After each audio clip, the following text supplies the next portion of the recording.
We are here talking about the clean energy, transition, and a lot of that discussion tends to be focused on, the transmission kind of level of the grid, right? The large scale power generation, and having sufficient capacity on the grid to actually meet the demands of the grid.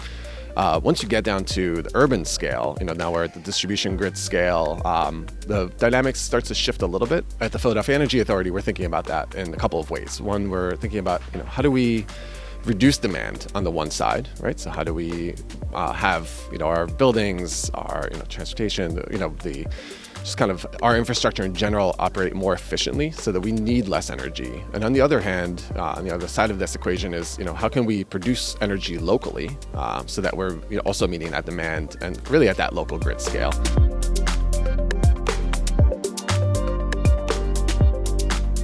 Solar PV is the one thing in Pennsylvania that kind of the one source of energy that people can invest in directly, and that is very affordable and is very kind of, it makes sense as an investment. And again, it makes sense now for commercial owners, for nonprofit building owners, for kind of everybody.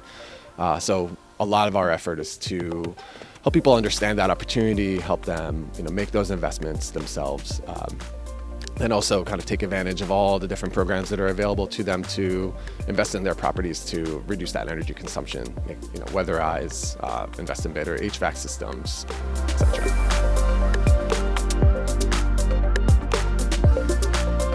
The cop-out answer here is that we need more investment, right? And especially investment for low-income households. And I think that is, in fact, the case for things like weatherization and HVAC systems and things like that. So there, I think we do really need support from utility programs and maybe government programs that can help make those investments, maybe fill in the marginal cost for investing in a cleaner system. Leveraging federal tax credits, we kind of offer a solar lease that is affordable. We have seen that just scale organically because it really doesn't need additional subsidy. It's an investment that kind of anybody can make as long as the roof is in good shape, and doesn't really require us to do the kind of heavy work of getting in a home, weatherizing, replacing big equipment. It's just kind of additional work, adding solar onto a roof.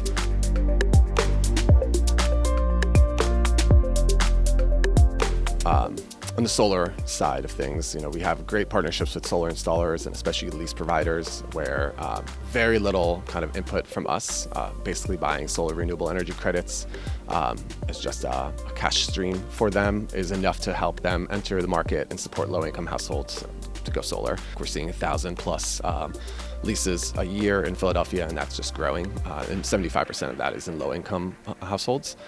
In Philadelphia, we're helping the city and the school district enter into these clean energy contracts to develop projects in the school buildings themselves, in schools and in city offices, as well as for our infrastructure. So right now we're developing a project for a water treatment plant to help develop renewable natural gas from biodigester that is going to be taken on by the gas utility. So it's things like that where we can be really innovative with our existing infrastructure to make it more efficient and even in some cases find ways to generate new clean energy.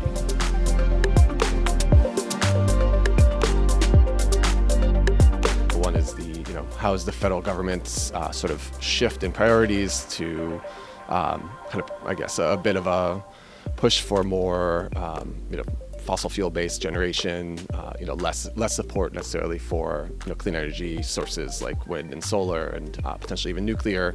I think that's going to really have some impacts on grid capacity, what kind of power we're adding to that transmission grid. I think there's also a question on just like what have the barriers been to adding capacity to the grid to kind of accelerating that transition. And it's the small things like how do we site projects, how do we smooth out the permitting process. These are really the big questions.